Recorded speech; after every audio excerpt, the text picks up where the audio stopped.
The day began like any other for David Miller, a Kansas farmer, rising before the sun to walk his fields, the golden wheat swaying gently in the morning breeze. The air was crisp, filled with the promise of another productive day on the land his family had worked for generations. But by noon, everything changed. The sky turned an eerie orange-brown, sunlight barely piercing the thick, acrid haze of wildfire smoke that rolled in from the horizon. The familiar scent of earth and grain was replaced by the sharp sting of burning grass and timber. The wind, relentless on the open plains, whipped up embers and sent them flying over carefully dug fire breaks. In a matter of hours, fields that had taken months to nurture were transformed into blackened wastelands, the flames devouring everything in their path with terrifying speed. David and his neighbors fought desperately, forming bucket brigades and using every hose and tractor they could find. But the fire was unstoppable, destroying crops, equipment, and barns, erasing a year's work in a single afternoon. The sense of helplessness was overwhelming. This isn't just David's story. Across the heartland, wildfires are now a regular devastating threat. Farmers from Nebraska to Oklahoma face the same nightmare, watching as flames sweep across the landscape, leaving devastation in their wake. What was once rare is now routine, massive fires consuming tens of thousands of acres, leaving behind not only economic loss but also deep emotional scars. The land, once a source of pride and sustenance, is reduced to ash and memory. For families like the Millers, farming is more than a job. It's a legacy passed down through generations. Watching it burn is a trauma that lingers long after the smoke clears, a wound that time alone cannot heal. Communities rally together, offering support and comfort, but the losses are overwhelming and the future feels uncertain. The bonds of neighborliness are strong, yet even they are tested by the scale of destruction. The question remains, how do you rebuild when everything you've worked for is gone? How do you find hope when the land itself seems to have turned against you?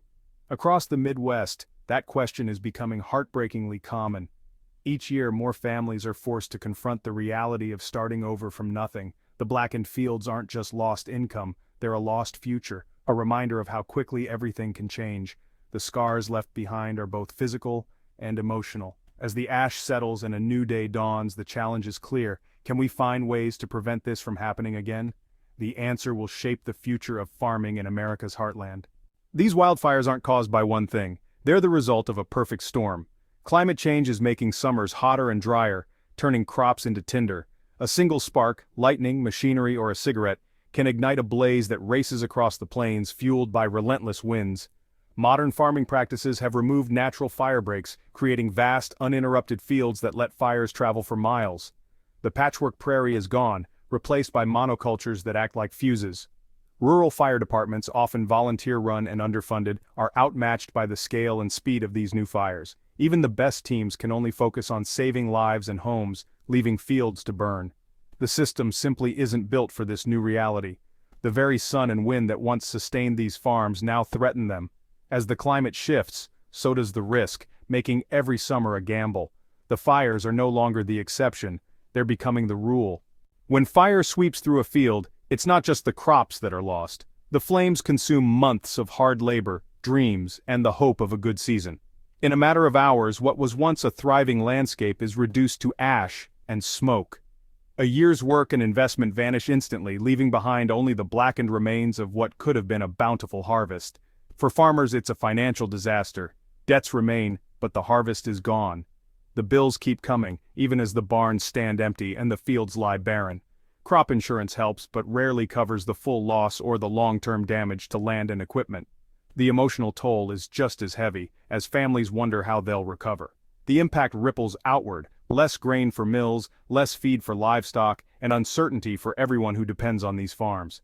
Shortages begin to appear throughout the food supply chain, affecting not just rural communities but cities and towns across the nation. America's role as the world's breadbasket is at risk. Once these fields fed millions at home and abroad. Now their future is uncertain. With shrinking harvests, exports drop and the world begins to notice. The steady flow of grain slows to a trickle. International buyers look elsewhere. The land itself suffers. Fires sterilize topsoil, destroy organic matter, and make recovery even harder. Without healthy soil, fields are left vulnerable to erosion, as wind and rain carry away what little remains. Rebuilding soil health takes years. time and money many farmers don't have. Each season lost makes the next one even more uncertain. The breadbasket is emptying, not just from market forces but from fire and drought. The landscape grows more desolate with each passing year. The loss isn't just economic, it's ecological, and it threatens the foundation of our food system. Wildlife vanishes, pollinators disappear, and the balance of nature is disrupted. The fires are accelerating a decline that's been building for years. Yields drop, and once fertile land becomes harder to revive.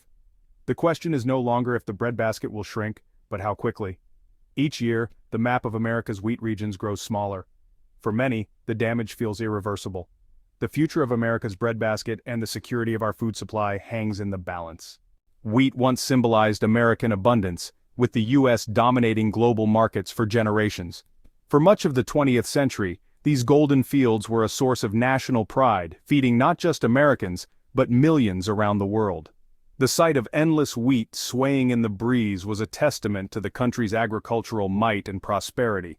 But the landscape is changing. Wildfires and drought have made wheat farming riskier and less profitable.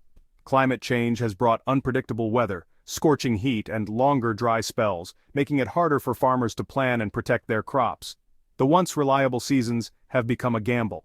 As a result, many farmers are switching to other crops that are more resilient or profitable, and wheat acreage has plummeted from over 80 million acres in the 1980s to around 45 million today. This dramatic reduction has changed the face of rural America, leaving some communities struggling to adapt. Fires don't just destroy crops, they ruin soil, equipment, and livelihoods, forcing some farmers out for good. The cost of rebuilding is often too high, and insurance rarely covers the full extent of the loss. For many, a single bad season can mean the end of a family tradition. Each year, more land is lost, and the breadbasket shrinks further. Once productive fields are left barren, and the landscape is dotted with reminders of what used to be. Less wheat means higher prices for staples like bread and pasta, and less to export abroad. Consumers feel the pinch at the grocery store, while American exports decline, affecting the global food supply.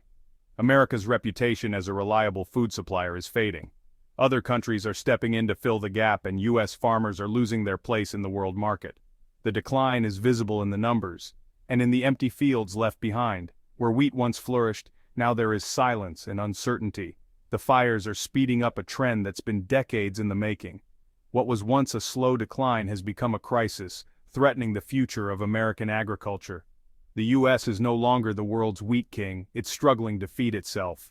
For the first time, America is importing more wheat, and families are feeling the impact at home. The golden fields that once fed the world are now at risk of disappearing. If the trend continues, the story of American wheat may soon be just a memory, lost to time and changing climate. While U.S. fields burn, Canada's wheat sector is booming.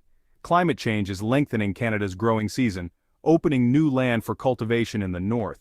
Canadian farmers are investing in resilient wheat varieties and smart agricultural practices, supported by strong research and policy. The result: soaring production and exports, as international buyers turn to Canada for reliable, high-quality grain. Canadian ports are busier than ever, shipping wheat to markets worldwide, including former U.S. customers. This boom is a major economic win for Canada, filling the void left by the struggling U.S. sector. Canada is now the breadbasket North America relies on. The climate crisis is creating winners and losers, and for now Canada is winning. But even this success comes with new challenges. These shifts aren't just numbers on a ledger, they're hitting consumers at the checkout. As U.S. harvests shrink, grain prices rise, and those costs ripple through the food chain. Bread, cereal, pasta, and even meat and dairy become more expensive as feed and ingredient prices climb. For families, especially those on tight budgets, higher grocery bills are a harsh reality. The U.S. is now importing more wheat from Canada, reversing decades of agricultural dominance. This new dependence has economic consequences, making the U.S. food system more vulnerable to global market swings. For Canadians, booming exports are good for farmers, but can also drive up domestic food prices. No country is immune. Global markets mean disruptions anywhere affect everyone. The fires in Kansas can mean a pricier dinner in California or Toronto. The food system is more interconnected and fragile than ever. The cost of climate change is showing up right on our shelves. Farmers aren't giving up. They're adapting with grit and innovation. They're clearing brush, building better fire breaks, and investing in their own firefighting gear. Communities are organizing, watching for fires and helping each other respond quickly. Many are shifting to soil health practices like no-till farming and cover crops to make land more resilient to drought and fire. Some diversify crops or reintroduce livestock to reduce flammable vegetation. Government aid is coming, but many say it's too little, too late. Policy debates are heating up: how to ensure against wildfire, fund rural fire departments, and address climate change at its root. Farmers are fighting back, with shovels, new ideas, and their voices in the halls of power. The future of farming depends on innovation, cooperation, and rethinking our relationship with the land. Precision agriculture, drought-resistant crops, and smarter water use are key to building resilience. U.S. and Canadian collaboration on research, water management, and pest control can help both nations adapt. But the real solution is tackling climate change itself. Cleaner energy, carbon sequestration, and global emissions cuts are essential for food security. The fires are a warning. Our food system is at risk if we don't act. Sowing seeds of change now is our best hope for a secure harvest tomorrow.